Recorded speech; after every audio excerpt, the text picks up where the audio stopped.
कल्पना करो, तुम कई साल की पढ़ाई पूरी करके अपने घर लौटो, यह सोचते हुए कि अब सब कुछ बदल जाएगा। परिवार की मुश्किलें खत्म हो जाएंगी, सपने पूरे होंगे और जिंदगी आखिरकार सही रास्ते पर आ जाएगी। लेकिन जैसे ही तुम घर पहुंचो, तुम्हें पता चले कि तुम्हारा परिवार अपना घर खोने वाला है। यही हुआ जैमी रेयस के साथ। कॉलेज से ग्रेजुएट होकर जैमी बड़े सपने लेकर अपने परिवार के पास वापस आता है। उसका परिवार उसे देखकर बेहद खुश होता है। हर कोई मानता है कि अब उनके घर की किस्मत बदलने वाली है। लेकिन खुशी ज्यादा देर टिकती नहीं। कुछ ही देर बाद जैमी को पता चलता है कि उसके माता पिता महीनों से आर्थिक संकट में हैं। परिवार की दुकान बिक चुकी है, कर्ज बढ़ चुका है और जिस घर में उन्होंने पूरी जिंदगी बिताई है उसे भी छोड़ना पड़ सकता है। यह खबर जैमी को अंदर तक तोड़ देती है। उसे लगता है कि वह अपने परिवार को बचाने में नाकाम रहा। उसने कॉलेज की डिग्री तो हासिल कर ली, लेकिन नौकरी नहीं। अब वह हर जगह काम ढूंढ रहा है, इंटरव्यू पर इंटरव्यू दे रहा है, लेकिन कहीं भी सफलता नहीं मिल रही। इसी दौरान शहर की सबसे ताकतवर कंपनी कोर्ड इंडस्ट्रीज में एक बड़ा इवेंट चल रहा होता है। कंपनी की मालिक विक्टोरिया कोर्ड दुनिया के सामने एक ऐसी तकनीक पेश करने वाली है जो इंसानों को जिंदा हथियार में बदल सकती है। लेकिन इस पूरे खेल के पीछे एक और भी बड़ा रहस्य छिपा है। उधर जैमी को एक अस्थायी नौकरी मिलती है, वहीं उसकी मुलाकात जेनी कोर्ड से होती है। जेनी बाकी अमीर लोगों जैसी नहीं लगती। वह जैमी की ईमानदारी और संघर्ष को नोटिस करती है। दोनों के बीच एक अजीब सा कनेक्शन बनने लगता है। लेकिन उसी रात जेनी कुछ ऐसा देख लेती है जो उसे नहीं देखना चाहिए था।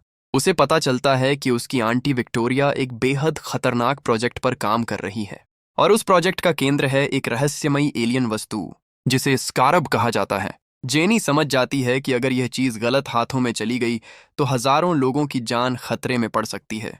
इसलिए वह एक बेहद जोखिम भरा फैसला लेती है। वह उस रहस्यमयी बॉक्स को चुरा लेती है, लेकिन उसके पास समय बहुत कम है। सुरक्षा टीम उसके पीछे पड़ चुकी है। घबराकर वह जैमी को बुलाती है और बिना कुछ समझाए वह बॉक्स उसके हवाले कर देती है। जेनी सिर्फ एक बात कहती है, इसे जान से भी ज्यादा संभालना और किसी भी हालत में इसे खोलना मत। अब जैमी के हाथ में एक ऐसा बॉक्स था जिसकी असली कीमत उसे बिल्कुल भी नहीं पता थी। उसे लगता है कि शायद इसमें कोई कीमती चीज होगी, लेकिन उसे क्या पता था कि इस बॉक्स के अंदर छिपी चीज अगले कुछ घंटों में उसकी पूरी जिंदगी और शायद पूरी दुनिया बदलने वाली है।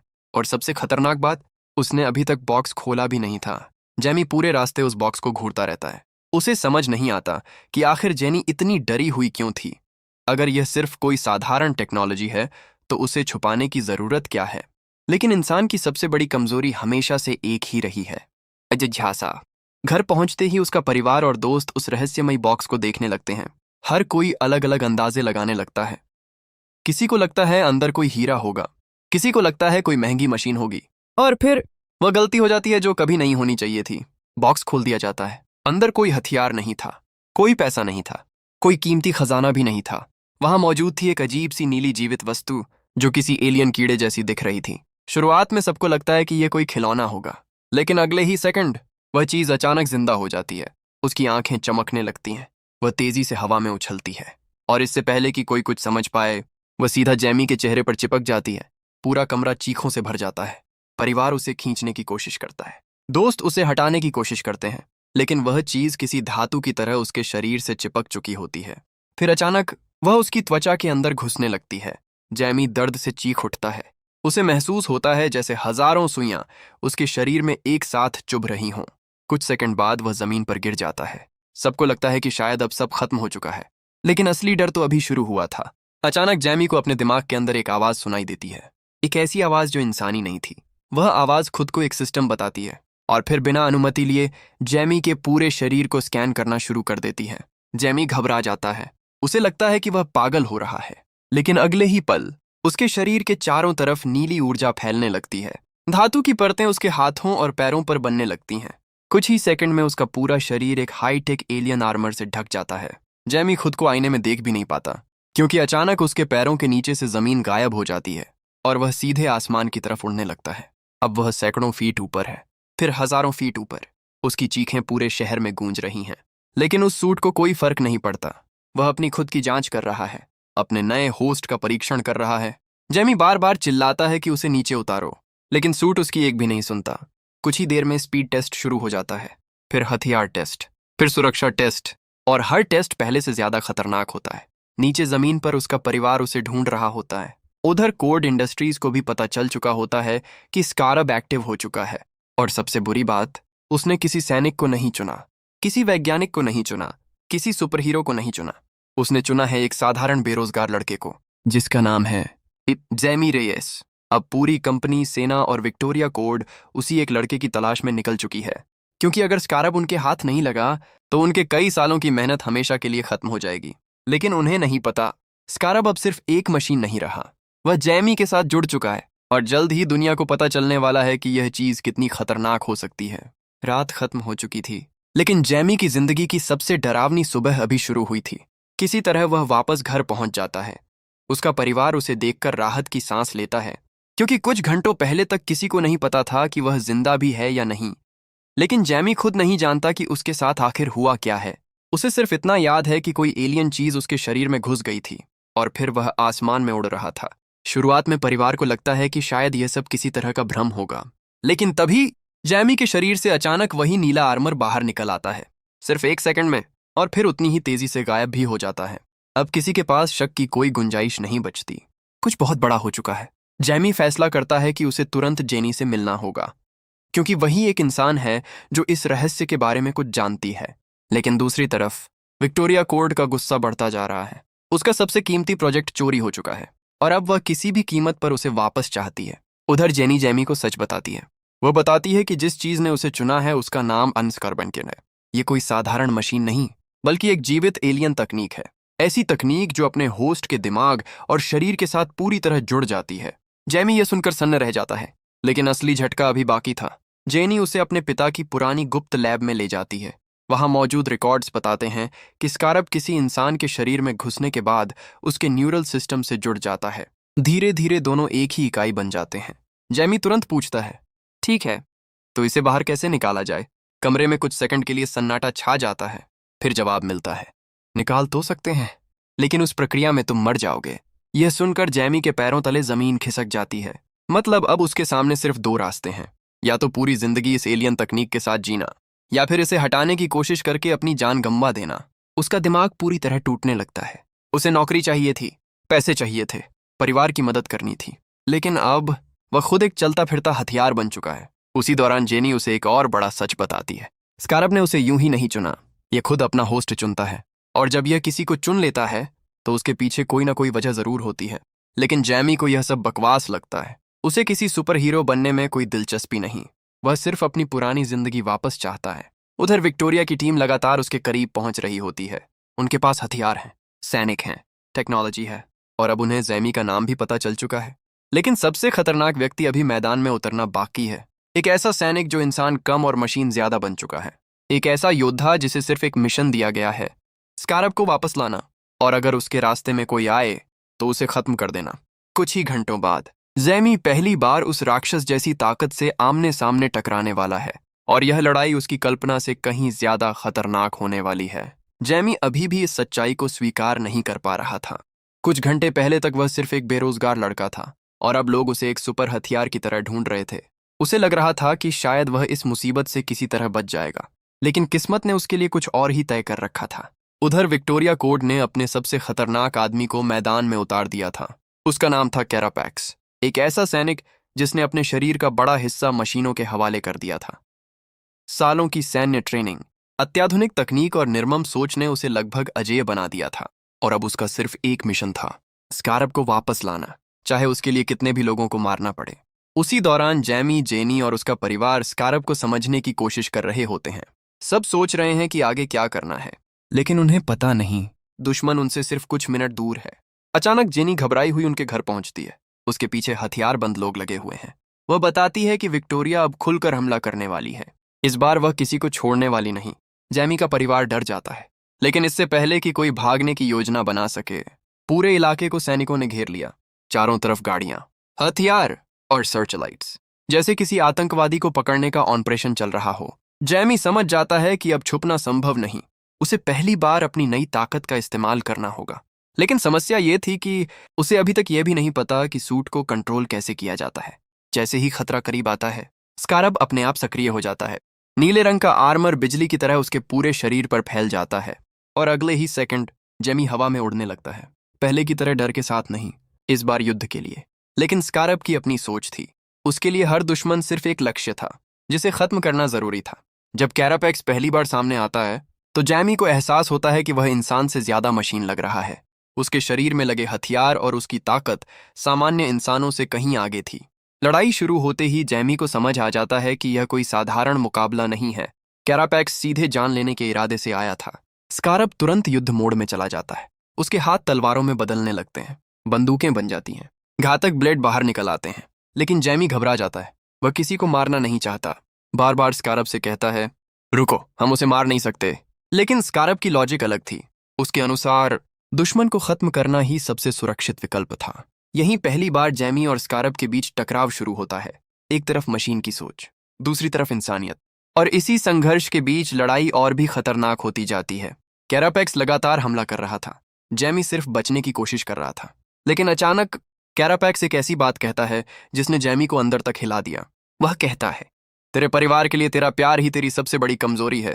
यह सिर्फ धमकी नहीं थी, यह चेतावनी थी। क्योंकि अब विक्टोरिया समझ चुकी थी कि जैमी को हराने का सबसे आसान तरीका क्या है। उसे नहीं, उसके परिवार को निशाना बनाना। और जैसे ही लड़ाई खत्म होती है, जैमी को एहसास होता है कि असली खतरा अभी शुरू हुआ है। क्योंकि दुश्मन अब उसके पीछे नहीं, उसके घर के पीछे आने वाला है। और जब ऐसा होगा तो शायद कोई भी सुरक्षित नहीं बचेगा। कुछ लड़ाइयां मैदान में नहीं जीती जाती, वे दिल के अंदर लड़ी जाती हैं। और जैमी अब ऐसी ही लड़ाई लड़ने वाला था। कैरापेक्स से टकराने के बाद उसे समझ आ चुका था कि मामला सिर्फ स्कारब का नहीं है। दुश्मन अब उसके परिवार तक पहुंच चुका है। विक्टोरिया कोर्ट को पता चल गया था कि जैमी की सबसे बड़ी ताकत क्या है, और वही उसकी सबसे बड़ी कमजोरी भी है, उसका परिवार। उधर जैमी, जेनी और बाकी लोग स्कारब के रहस्य को समझने की कोशिश कर रहे होते हैं। उन्हें पता चलता है कि जेनी के पिता सालों पहले इसी एलियन तकनीक पर रिसर्च कर रहे थे। वह पहले इंसान थे जिन्होंने स्कारब को समझने की कोशिश की थी, लेकिन वह कभी उसे पूरी तरह नियंत्रित नहीं कर पाए। धीरे धीरे जैमी को एहसास होने लगता है कि यह सिर्फ एक सूट नहीं है, यह एक जीवित साथी है। एक ऐसी चेतना जो उसके साथ सोच सकती है, महसूस कर सकती है, और कभी कभी उससे असहमत भी हो सकती है। इसी दौरान जैमी और जेनी के बीच भरोसा बढ़ने लगता है। दोनों अपने अपने दर्द साझा करते हैं। जेनी अपने पिता के खो जाने की कहानी बताती है, कैसे उनका जुनून उन्हें परिवार से दूर ले गया और एक दिन वे कभी वापस नहीं लौटे। जैमी भी पहली बार खुलकर अपने डर के बारे में बात करता है। वह मानता है कि उसे सुपरहीरो नहीं बनना, उसे बस अपने परिवार को बचाना है। लेकिन किस्मत उसे बार बार उसी रास्ते पर धकेल रही थी जिससे वह भागना चाहता था। उधर विक्टोरिया ने फैसला कर लिया था, अब बातचीत नहीं होगी, अब सिर्फ कब्जा होगा। रात के अंधेरे में उसकी सेना जैमी के घर पर धावा बोल देती है। सैकड़ों हथियारबंद सैनिक पूरे इलाके को घेर लेते हैं। घर के अंदर मौजूद हर इंसान अचानक खुद को युद्ध क्षेत्र में पाता है। जैमी उड़कर बाहर निकलने की कोशिश करता है, लेकिन वह अभी भी पूरी तरह प्रशिक्षित नहीं है। दूसरी तरफ सैनिकों की संख्या लगातार बढ़ रही है। कुछ ही मिनटों में पूरा परिवार पकड़ लिया जाता है। उसकी माँ, पिता, दादी, बहन, सबको बंदूक की नोक पर कैद कर लिया जाता है। जैमी दूर छिपा यह सब देख रहा होता है। उसके अंदर गुस्सा उबल रहा है, लेकिन वह कुछ नहीं कर सकता, क्योंकि अगर उसने गलत कदम उठाया तो उसका पूरा परिवार मारा जा सकता है। यही वह पल था जब उसे पहली बार अपने चाचा रूडी की बात याद आती है। उन्होंने कहा था कि उनके परिवार ने पूरी जिंदगी मुश्किलों का सामना किया है। वे टूटते नहीं और मजबूत होते हैं। लेकिन इस बार मामला अलग था। इस बार दुश्मन सिर्फ पैसे या नौकरी नहीं छीन रहा था, वह उसके अपने लोगों को छीन रहा था। उधर विक्टोरिया अपने मुख्य ठिकाने पर परिवार को ले जाती है। उसका असली मकसद अब साफ हो चुका था। उसे जैमी चाहिए, और उसे पूरा यकीन था कि अपने परिवार को बचाने के लिए जैमी खुद उसके पास आएगा। दूसरी तरफ जैमी के सामने एक भयानक फैसला था। क्या वह भागता रहे या खुद को दुश्मन के हवाले कर दे? लेकिन उसे नहीं पता था, विक्टोरिया सिर्फ स्कारब वापस नहीं चाहती, वह कुछ और भी बना रही है, कुछ ऐसा जो ब्लू बीटल से भी ज्यादा खतरनाक हो सकता है। और जैसे ही जैमी अपने परिवार को बचाने के लिए आगे बढ़ने का फैसला करता है, उसे बिल्कुल अंदाजा नहीं होता कि अगले कुछ घंटों में वह अपनी जिंदगी का सबसे बड़ा नुकसान झेलने वाला है। कभी कभी जिंदगी इंसान को दो हिस्सों में बांट देती है, एक वह जो पहले था और दूसरा वह जो किसी दर्दनाक घटना के बाद बन जाता है। जैमी की जिंदगी भी अब उसी मोड़ पर पहुंच चुकी थी। वह जानता था कि उसका परिवार विक्टोरिया के कब्जे में है, और अगर उसने कुछ नहीं किया तो शायद वह उन्हें हमेशा के लिए खो देगा। इसीलिए वह खुद दुश्मन के गढ़ की ओर बढ़ता है। लेकिन वहां पहुंचकर उसे जो सच पता चलता है वह उसकी कल्पना से भी ज्यादा भयावह था। विक्टोरिया सिर्फ स्कारब हासिल नहीं करना चाहती थी, वह उसी तकनीक को इस्तेमाल करके एक नई युद्ध मशीन बना रही थी। और उस प्रोजेक्ट का केंद्र था कैरापेक्स, वही सैनिक जिसने पहले जैमी पर हमला किया था। अब उसका शरीर पहले से कहीं ज्यादा शक्तिशाली बना दिया गया था। वह इंसान कम और चलता फिरता हथियार ज्यादा बन चुका था। उधर जैमी का परिवार कैद में था, लेकिन रेयस परिवार उन लोगों में से नहीं था जो आसानी से हार मान लें। दादी, रूडी और बाकी परिवार मिलकर भागने की योजना बनाने लगते हैं। यहां तक कि जैमी की दादी अपने पुराने अतीत का ऐसा रूप दिखाती हैं जिसकी किसी ने कल्पना भी नहीं की थी। अचानक वह हथियार उठाती हैं और दुश्मनों पर हमला बोल देती हैं। पूरा ठिकाना युद्ध भूमि बन जाता है। लेकिन इसी अफरा तफरी के बीच एक ऐसी घटना होती है जो जैमी को अंदर से तोड़ देती है। वह अपने पिता को खो देता है, जिस इंसान ने पूरी जिंदगी परिवार के लिए संघर्ष किया, जो हमेशा उसे हिम्मत देता रहा, जो हर मुश्किल में मुस्कुराने की सलाह देता था। वह अब उसके साथ नहीं था। यह नुकसान जैमी को पूरी तरह तोड़ देता है। स्कारब भी पहली बार महसूस करता है कि उसका होस्ट कितने गहरे दर्द से गुजर रहा है। जैमी लड़ने की इच्छा खोने लगता है। उसे लगता है कि सब खत्म हो चुका है, लेकिन तभी वह खुद को एक अजीब जगह पर पाता है, जैसे उसकी चेतना किसी दूसरी दुनिया में पहुंच गई हो। और वहां वह अपने पिता से मिलता है। ये वास्तविक था या उसके मन की कल्पना, वह नहीं जानता, लेकिन उसके पिता उसे वही बात याद दिलाते हैं जो वह हमेशा कहते थे, कि हर इंसान का एक मकसद होता है, और शायद स्कारब ने उसे किसी वजह से चुना है। पहली बार जैमी भागना बंद कर देता है। पहली बार वह अपने भाग्य को स्वीकार करता है। पहली बार वह ब्लू बीटल बनने के लिए तैयार होता है। उसी क्षण स्कारब और जैमी पूरी तरह एक हो जाते हैं। अब उनके बीच कोई संघर्ष नहीं बचता, कोई डर नहीं बचता, कोई झिझक नहीं बचती। अब वे दो अलग अस्तित्व नहीं, एक ही योद्धा बन चुके थे। और उसी समय विक्टोरिया अपनी अंतिम योजना शुरू कर देती है। उसकी सेना तैयार है, कैरापैक्स तैयार है, और पूरी दुनिया को बदल देने वाला युद्ध शुरू होने वाला है। लेकिन इस बार सामने वह डरा हुआ लड़का नहीं होगा जो पहली बार आसमान में उड़ते समय चीख रहा था। इस बार सामने होगा ब्लू बीटल, और अगली लड़ाई तय करेगी कि जीत इंसानियत की होगी या हथियारों की। कुछ लड़ाइयां जीतने के लिए नहीं लड़ी जाती, उन्हें इसलिए लड़ा जाता है क्योंकि हारना कोई विकल्प नहीं होता। और जैमी अब उसी मुकाम पर खड़ा था। उसके पिता अब इस दुनिया में नहीं थे, उसका परिवार खतरे में था, और सामने खड़ी थी वह ताकत जिसने उसकी पूरी जिंदगी बर्बाद कर दी थी। लेकिन इस बार वह अकेला नहीं था। स्कारब और जैमी अब पूरी तरह एक हो चुके थे। उधर विक्टोरिया अपनी जीत का जश्न मनाने ही वाली थी। उसे पूरा यकीन था कि अब कोई उसे नहीं रोक सकता। कैरापैक्स उसका सबसे शक्तिशाली हथियार बन चुका था, एक ऐसा योद्धा जो लगभग अजेय दिखाई देता था। लेकिन तभी आसमान में एक नीली रोशनी चमकती है, और कुछ सेकंड बाद ब्लू बीटल युद्ध भूमि में उतरता है। इस बार उसके चेहरे पर डर नहीं था, सिर्फ संकल्प था। जैसे ही लड़ाई शुरू होती है, पूरा ठिकाना हिलने लगता है। ऊर्जा, विस्फोट, मिसाइलें, धातु के ब्लेड, हाईटेक हथियार, हर तरफ तबाही मच जाती है। लेकिन अब जैमी पहले वाला लड़का नहीं रहा। अब वह स्कारब की ताकत को समझ चुका था। वह उड़ सकता था, हथियार बना सकता था, और दुश्मन के हर हमले का जवाब दे सकता था। फिर भी कैरापैक्स उससे बराबरी की टक्कर दे रहा था। हर वार पहले से ज्यादा खतरनाक होता जा रहा था। धीरे धीरे लड़ाई इतनी भयानक हो जाती है कि दोनों एक दूसरे को खत्म करने की स्थिति में पहुंच जाते हैं। और तभी स्कारब वही सुझाव देता है जो वह हमेशा देता आया था, दुश्मन को खत्म कर दो। उसके लिए यह सबसे तार्किक फैसला था। लेकिन जैमी अब बदल चुका था। उसे अपने पिता की बातें याद थीं, उसे अपने परिवार की सीख याद थी, उसे याद था कि ताकत का मतलब हत्या नहीं होता। तभी उसे कैरापैक्स की यादें दिखाई देने लगती हैं। स्कारब उसके दिमाग के भीतर छिपा अतीत सामने ले आता है, और पहली बार जैमी समझता है कि कैरापैक्स कोई जन्मजात राक्षस नहीं था। वह भी कभी एक इंसान था, एक सैनिक, एक बेटा, एक ऐसा आदमी जिसकी जिंदगी को विक्टोरिया ने अपने प्रयोगों के लिए तबाह कर दिया था। सालों तक दर्द, प्रयोग और मानसिक यातना ने उसे इस हालत तक पहुंचाया था। यही कारण था कि वह इतना क्रूर बन चुका था। अब जैमी के पास मौका था। वह उसे मार सकता था, सब खत्म कर सकता था। लेकिन उसने ऐसा नहीं किया। उसने कैरापैक्स को सच्चाई दिखाई, उसे बताया कि असली दुश्मन कौन है। और पहली बार कैरापैक्स की आंखें खुलती हैं। उसे एहसास होता है कि वह पूरी जिंदगी एक झूठ के लिए लड़ता रहा। उसका इस्तेमाल किया गया, उसे धोखा दिया गया, और जिसने ये सब किया वह थी विक्टोरिया कोड। अब युद्ध का रुख बदल चुका था। कैरापैक्स अपना फैसला ले चुका था, और वह फैसला विक्टोरिया के लिए मौत का संदेश बनने वाला था। लेकिन इसकी कीमत भी बहुत भारी होने वाली थी। कभी कभी सबसे बड़ी जीत दुश्मन को हराने से नहीं मिलती, बल्कि खुद को पहचानने से मिलती है। और जैमी अब उस आखिरी परीक्षा के सामने खड़ा था। कैरापैक्स सच्चाई जान चुका था। उसे समझ आ गया था कि विक्टोरिया ने उसे कभी इंसान नहीं समझा। वह सिर्फ एक प्रयोग था, एक हथियार, एक ऐसा मोहरा जिसे जरूरत पड़ने पर कुर्बान किया जा सकता था। सालों का दर्द, सालों का गुस्सा और सालों का धोखा अब एक ही दिशा में बदल चुका था, बदला। उधर विक्टोरिया अभी भी अपनी जीत को लेकर आश्वस्त थी। उसे लगता था कि चाहे कुछ भी हो जाए, उसके पास ताकत है, तकनीक है, पैसा है, और पूरी सेना उसके साथ है। लेकिन वह एक चीज भूल चुकी थी, लोग हमेशा डर से नहीं लड़ते, कभी कभी वे प्यार के लिए भी लड़ते हैं, और प्यार हमेशा ज्यादा ताकतवर होता है। जैसे ही अंतिम संघर्ष शुरू होता है, कैरापैक्स विक्टोरिया के खिलाफ खड़ा हो जाता है। विक्टोरिया को यकीन ही नहीं होता कि उसका सबसे भरोसेमंद हथियार उसके खिलाफ जा सकता है, लेकिन अब बहुत देर हो चुकी थी। एक भयंकर विस्फोटक टकराव शुरू होता है। ऊर्जा की लहरें पूरे परिसर को हिलाने लगती हैं। हर तरफ अलार्म बजने लगते हैं, सिस्टम फेल होने लगते हैं, और तभी कैरापैक्स एक ऐसा फैसला लेता है जिसकी किसी ने उम्मीद नहीं की थी। वह खुद को कुर्बान कर देता है। अपनी पूरी शक्ति का इस्तेमाल करके वह विक्टोरिया और उसकी विनाशकारी योजना को हमेशा के लिए खत्म कर देता है। कुछ ही सेकंड में वर्षों से तैयार किया गया साम्राज्य ढहने लगता है।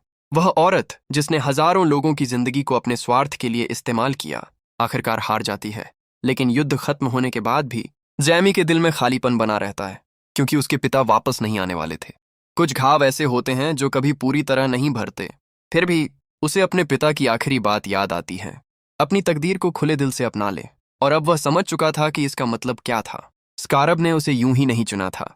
उसने उसे इसलिए चुना क्योंकि उसके अंदर वह चीज थी जो किसी मशीन में नहीं हो सकती। दया, परिवार के लिए प्यार और सही काम करने का साहस। कुछ समय बाद रेयस परिवार फिर से एक साथ खड़ा दिखाई देता है। उन्होंने बहुत कुछ खोया था, लेकिन एक दूसरे को नहीं खोया, और यही उनकी सबसे बड़ी ताकत थी। जेनी भी अब अकेली नहीं थी। उसे आखिरकार ऐसे लोग मिल गए थे जिन्हें वह अपना परिवार कह सकती थी। उधर जैमी अपनी नई जिंदगी स्वीकार कर चुका था। वह अब सिर्फ नौकरी ढूंढने वाला लड़का नहीं था। वह सिर्फ संघर्षों से जूझता एक आम इंसान नहीं था। वह कुछ और बन चुका था, कुछ बड़ा, कुछ ऐसा जिसकी इस दुनिया को जरूरत थी। जब वह आसमान की तरफ देखता है तो उसे अब डर नहीं लगता, क्योंकि अब उसे पता है कि वह कौन है और उसका मकसद क्या है। नीले रंग का आर्मर उसके शरीर पर फैलता है। आसमान में एक चमकदार रोशनी उभरती है, और फिर ब्लू बीटल बादलों के पार गायब हो जाता है।